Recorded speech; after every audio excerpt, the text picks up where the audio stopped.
This is The Extra Point, an Arizona's Family Originals podcast, sponsored by your Phoenix Suns. It has been one of the more interesting years in Phoenix Suns history, for sure.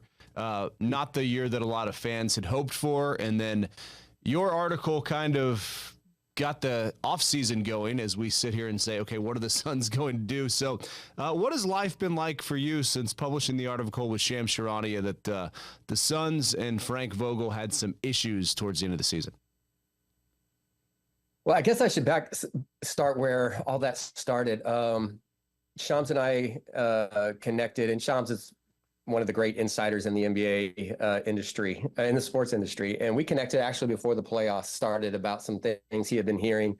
And then obviously during the playoffs, that accelerated a little bit. And we just started, created a Google Doc, and then just started going back and forth about some of the things that we had been hearing, some of the things mostly he had been hearing, and things I had heard on my end. And it was one of those things I think you could see where this was going maybe 3/4 of the way through the season. And then they finished, Mark, as you know, they finished with that flourish there at the end of the regular season. So you thought, okay, they're getting it together. And then it was just a nosedive in the playoffs. So, we were working on that story. It really picked up after game 2 or 3, I believe. And then the timeline, the published date just kept getting moved up. So it was pretty frantic there during game 4, for sure. What's it like for you? Shams Charania calls and says, hey, I'd like to collaborate and work on something. I guess that doesn't happen every day, or is that happening more and more for you now?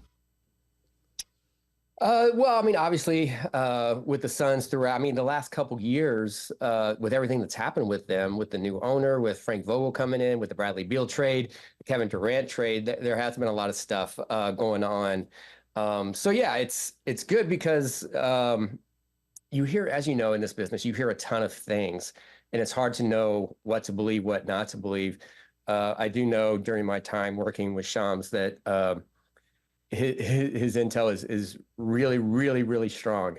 So that helps tremendously. Yeah, I've seen him, I think, 3 or 4 times in NBA arenas, and he's always been like standing in like a hallway somewhere, kind of like in the back, talking to somebody. Real stern conversation. It looks very important, and yeah, the guy is everywhere. And hats off to you for your reporting, because I know these are the tough ones when you have to talk about people's livelihoods. And Frank Vogel, he's it's 1 year, and he's treated us pretty good, and you hate talking about people's livelihoods, but that is the situation. That's the big question right now. So where do you feel like this lands? Does Frank Vogel still have a job with the Phoenix Suns as the head coach come NBA draft time? It's really interesting because, as you know, during Matt Ishbia's press conference the other day, continuity was a big theme. And not only there, but actually after the game 4 loss with Kevin Durant, with Devin Booker, the next day bleeding over with exit interviews with Bradley Beal, it was continuity. We need more time together. We need time to kind of work this out. We'll be better next year. And I think there's a lot of truth to that. I think they will be better next year. Having Bradley Beal for an entire season instead of half the season. I think Kevin Durant and Devin Booker still have not gelled the way everyone thought, but more time together, that will help. But the big issue is, in order to have that continuity, you have to have the same head coach, and which it seems like, okay, it's an easy decision, bring Frank Vogel back. But if the locker room has lost trust in Frank, I don't see how you can do that, Mark. I think you have to move on. And then the flip side of that is, if you do move on, this is your 3rd head coach in 3 years, which is not a good look at all. Usually in most cases, 3 head coaches in 3 years, equals a dysfunctional organization. I think that's strong. I don't think that's the case with the Suns, but I think, you can make that argument with 3 head coaches in 3 years for sure. No, and you know what? And reading your article, and it did sound like that the locker room had been lost, and it was a great snapshot, but what I was kind of going through, okay, is this one game or is this emblematic of the entire season? And I do think that something's broken here. Something's really broken with the Phoenix Suns and needs to be fixed. And you can't get rid of all the players. I wouldn't want to have to manage 3 guys making $50 million, but is a new voice going to help, in your opinion? Well, before we get to that, I think Devin Booker is the key to all this. And it wasn't one incident. We kind of framed the story about the Los Angeles Clippers loss when they got behind 35-4, which was just just unbelievable that a team of that talent would get behind 35-4. There was an outburst in the locker room. Some of the players felt like that was out of character for Frank Vogel, and they really didn't buy into it. But if you really watched, I think there were some body language issues. I've talked to other reporters about this that they've seen during timeouts, and you could read too much into these situations for sure, but are the players engaged with Frank Vogel? I think there were some instances in the playoffs that you kind of, had that question. But I really think Devin Booker is the key to all of this because if he's on board with Frank, I think Frank Vogel comes back. But to me, just in my being around the team this year, being around Devin Booker was not the same Devin Booker, I didn't think. I think he seemed a little detached. And, he, unlike Kevin Durant, you can talk to him after a game and he may not say anything, but you can sense his frustration. If Kevin Durant is frustrated, his body language will tell you he's frustrated. Devin Booker's not that way. Devin Booker hides that really well. And, it goes back to the chilling comment after the Los Angeles Clippers loss that we were talking about. That wasn't so much Devin. I mean, it was a bad comment to make. It was misreading. It was a little tone deaf. But that was Devin Booker saying, "You're not going to get me to say what you want me to say. I'm not going to tell you my true feelings." He definitely had his guard up. So I think Devin Booker, his feelings, I think the way he goes with Frank Vogel, I think will be the direction that they take for sure. And with Frank Vogel, he was brought in he talked about a team being scrappy as hell and the defense being his calling card, offensively not being able to get Book going. I think the wins there probably Bol kind of emerging there, and Grayson Allen having a career year, but not being able to unlock Booker and Durant, which Monty Williams couldn't do either. But is it is the laughter moment, when he was trying to dial up some frustration and kind of light a fire under his team, a coach has got to be able to do that, right? I mean, have you ever known of a coach that couldn't just, peel the paint off the walls and everybody listens? Well, and the argument to that is the Suns, even though they lost that game, they won the next night in LA after the outburst. So can you say, did it have some sort of effect? You can argue that it did. They won the next night. But yeah, you have to be able to reach down and find a way to motivate your team. And I think that goes back to, you mentioned Frank Vogel's comments. We're going to be scrappy as hell. We're going to, no one's going to outwork us. This team was never constructed that way. When you bring Kevin Durant, Bradley Beal, and Devin Booker, who all are among the best scorers in the NBA, they're used to doing things. They're usually not called upon to be the guys out there scrapping. Those are your role players, right? Well, you look at the role players on this team. Eric Gordon, that's not really him either. He's not that guy that's going to go out there and really scrap and claw. That's not him either. They really didn't have that guy. Josh Okogie, I think, was that guy. Unfortunately, he got hurt late in the season, so we didn't see that as much.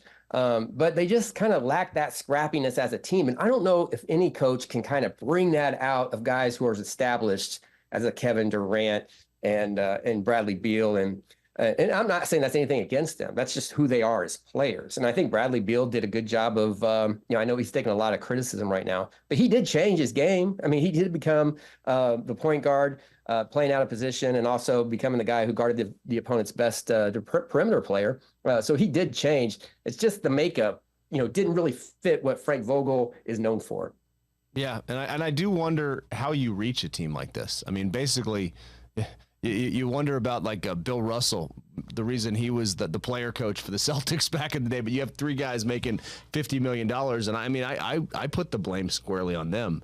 I do think, the offense, all year we watch the offense and we're like, why is this not getting better? Why is there not more ball movement? Why are there not more plays called?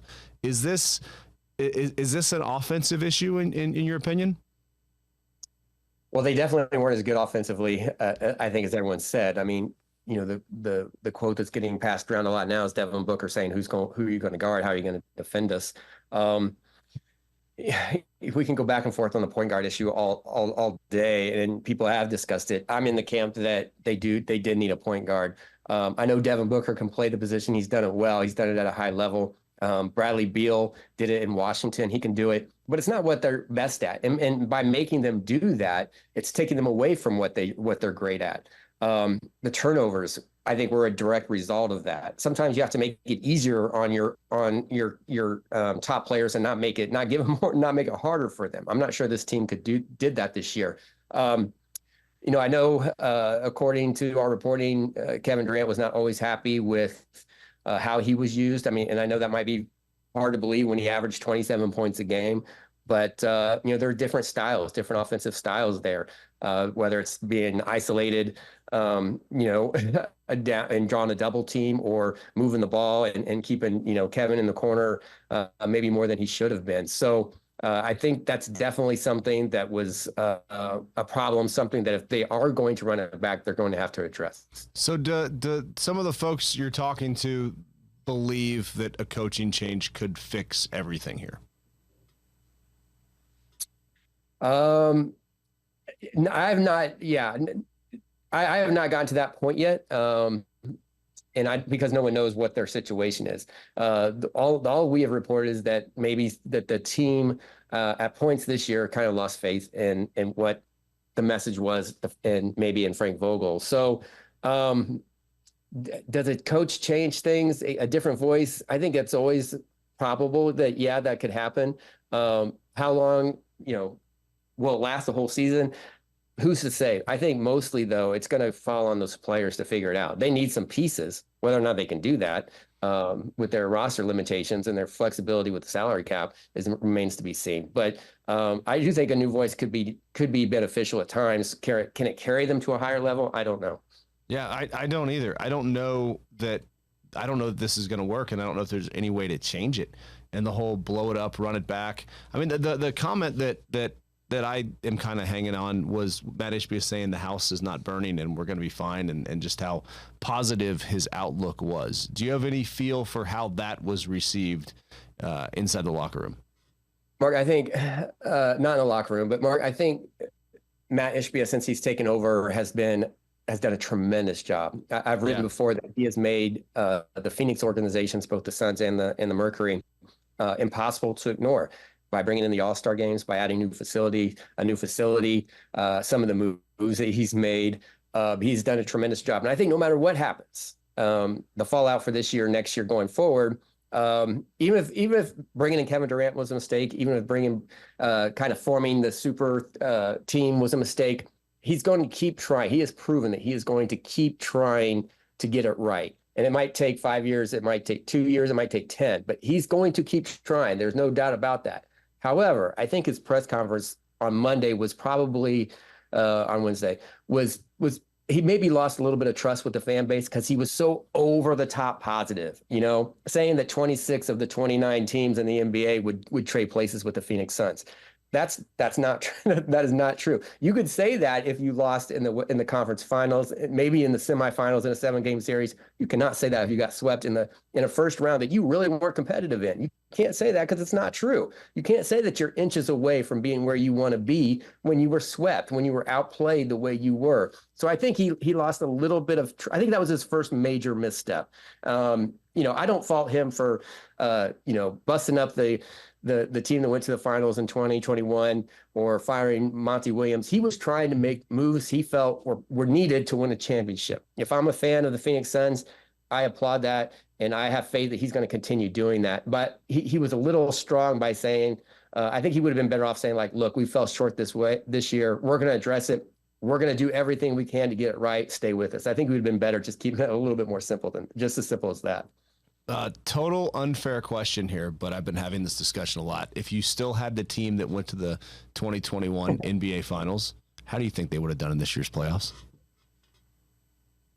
That team was so connected. I mean, I think that team was a team that had, like, you felt like after they lost to the Bucks, like they're a team that's going to get back and challenge in the Western Conference, get back to the finals at least the next year.